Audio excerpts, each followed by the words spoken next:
It's beer o'clock on Real Ale Craft Beer. Today we're going to be taking a look at a can of Bawrus Wethspun Greedy Man Stout. This beer has been brewed by Brewgooder, and I had this beer admittedly back at Christmas time. It was sent to me, pantomime season. So a box was sent to me, like a pantomime box of beers where you could pull up the curtain and you'd see the 4 beers. The other 3 beers are Jack. Obviously a look at Jack and the Beanstalk. That was Mundo Brewing. It's an IPA. We have Wild Beer Company's Mother Goose. And this one, Daisy the Coo. I don't know, is that a pantomime thing? I don't know. This is a session IPA and it's brewed by Gypsy Hill. So all pantomime themed, and every pantomime has their villain. I think this is a tongue-in-cheek look at the villain. Quite controversial, I will admit. And we'll get into that in a moment, because 2020 was a funny year for Tim Martin, Mr. Wetherspoon. Oh my goodness me, I'm holding on to that. It's about to, like, look at it. It really wants to fly out the top of the can. Here we go. There's going to be a bit of a rigorous pour. I've got to, like, throw it into the glass. Oh, look at this. I tell you what, for all the controversy that maybe this beer has around it, just look at the quality of it. Look at the quality of that. Wow. Maybe we just say no more. Maybe if I give my 2 pence worth, I might get into trouble. So maybe I just talk about the beer instead. 2-finger tan coloured head, jet black beer in the glass. Oh my goodness me, that looks terrific. Like engine oil. 6.5% ABV. You can see a little bit at the bottom of the can there. The second, the bits of yeast and unfiltered goodness, as I like to call it, in the bottom of the glass. What a lovely looking beer. Let's get the aroma. And a fabulous, fabulous smelling beer at that. Chocolate, coffee, caramel, roasty, toasty notes. Caramel, Snicker bar. Oh, wow. Plum, fig, prune. Not prawns, prunes. Let's dive in. Cheers, everybody. I tried to keep the straight face then. Oh dear.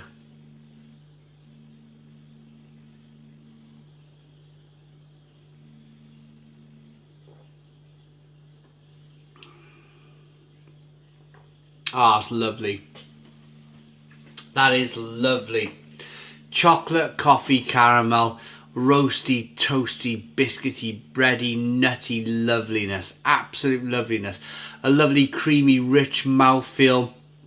Nicely carbonated stout that pushes the beer on the inside of the mouth, releases more of that flavour with that carbonation, kind of just pushing the beer around a bit.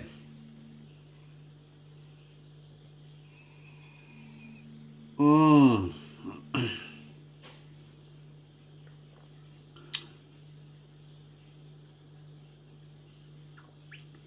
Such a bisto as well. Such a, like, oxo bisto gravy flavour in there.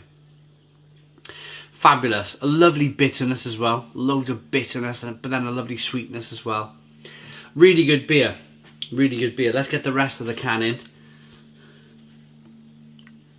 Look at it. It's like engine oil. And that, which is very impressive, as it's 6.5% ABV. It's not imperial strength.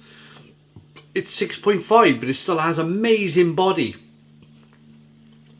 I've always been a fan of Brewgooder. Always been a fan of their beers. They're the, if I remember rightly, they're like a water saviour company. They're doing good in Africa, I think, digging wells, and I might be completely wrong, and I apologise if I am. But I do want to talk about this label. I do want to talk about the villain on the can, or the so-called villain on the can. And I just want to give my 2 pence worth, because of course I read the stories and I've seen it all, and I just want to start off by saying that I have had in my time 3 0-hour contract jobs. And we'll talk about the last one. I worked in Asda, in a supermarket. And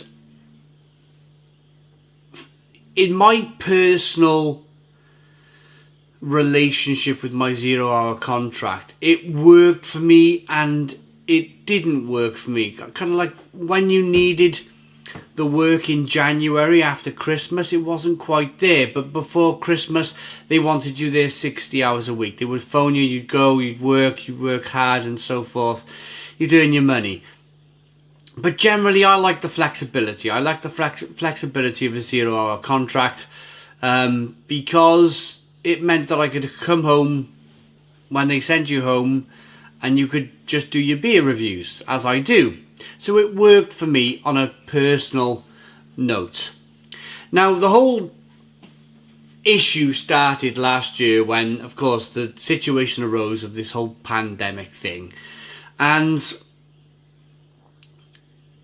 Tim Martin, when he realised all his pubs had to shut, said to his staff, on 0-hour contracts, you're quite welcome to go and find a job if you want to in Tesco. Now, I've worked on many building sites before where you're happily working away on a Friday afternoon and then you're told, don't come back on Monday. The building's finished. The building's done. We don't need you anymore. I've been told on many occasions. Because I've worked for agencies. And that was my thing. I've become thick-skinned to it. It was a normal thing for me to go, okay, this job's finished. We can't be here anymore because the building's built. We need to move somewhere else. We need to find another job. So throughout my career, I've been used to finding work and having to search for work and blah, blah, blah. So the very idea of a job for life, feet under the table type thing has never existed for me. I've always been on the move. But I like it like that. I like the fact that I'm constantly like shifting around and moving, and I thought it was a relatively half decent thing that Tim Martin had to say. Was, you know, basically he gave his employees a choice. We don't mind if you want to get a job in Tesco. When we open back up, we might phone you back up and see if you want to come back and work for us. It wasn't meant to be a ruthless, hammer down,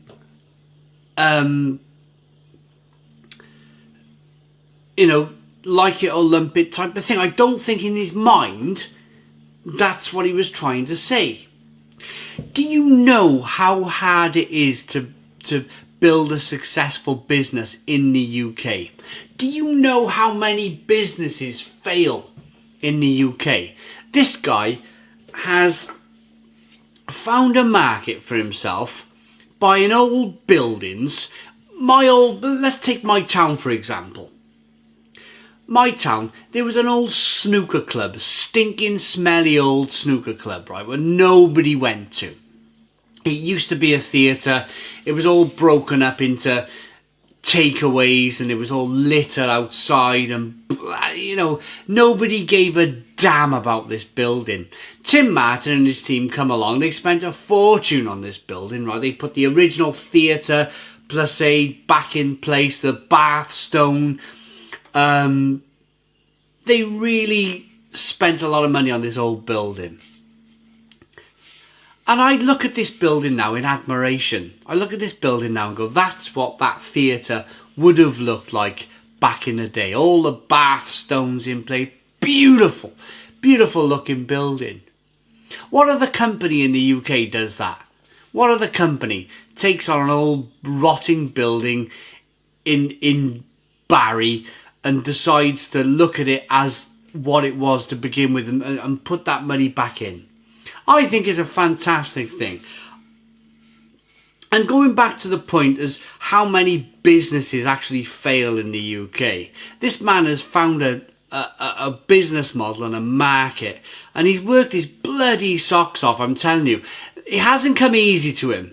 It has not come easy. He's been building this business, this Wetherspoon business, for the last 40 years. And I can tell you, because I know it from building this YouTube channel, I can tell you, the first 5 or 6 years are absolutely painful. You have literally no money in your pocket. The fact that he carried on scraping by with his fingernails, bought a pub every now and again, invested in that pub, there was a rumour that he was buying old stock and selling it for cheap. Fantastic business model, by the way. And then all of a sudden in the year 2000s, when finally the business is building nicely, he goes, bam, we're gonna start kind of like putting pubs everywhere. All of a sudden he becomes this greedy fat cat on the front of this, you know, or not just on the front of this can, but he's looked at as just another greedy businessman. And I find it quite rude. I don't mind saying it. I find it quite rude.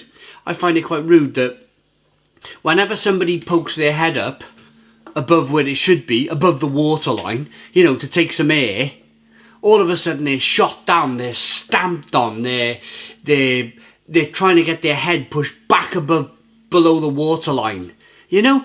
And I think it's a bad culture we have in the UK, that we shoot down anybody that tries to be successful in life. That's my 2 pence worth. That is just my 2 pence worth. Life's hard. Life's a struggle. Life's a bitch. You know? Did Mr. Wetherspoon think that there was going to be a pandemic and he had to shut all his pubs and get rid of all of his staff? No. Did he look at their best interests and say, actually, I'm not going to take any offence if you wanted to get a job in Tesco whilst this pandemic was playing out? I just think that culturally we have to change. You've only got to look at Brewdog. You've only got to look at Brewdog, right? Good old BBC. Good old BBC have been smacking Brewdog for the last 3 or 4 weeks. Some of the stuff Brewdog have done is not acceptable. But did the BBC write a story about Brewdog when they drove a tank down the street? When they literally had no money and they were literally doing these things to grow their business? No, BBC wasn't interested. Now that Brewdog have become a successful company and they poked their head above the waterline, they're finally able to breathe, have a bit of fresh air in life. All of a sudden, the BBC and others out there are pushing their head below the waterline and they're trying to sink them down. And this is the problem with this country. This is the problem with this country. And it's the reason why I've left Twitter. I cannot stand that platform. Cannot stand it. What an awful platform Twitter is. I'm off now before I say something I shouldn't do. Stone the crows. Cheers.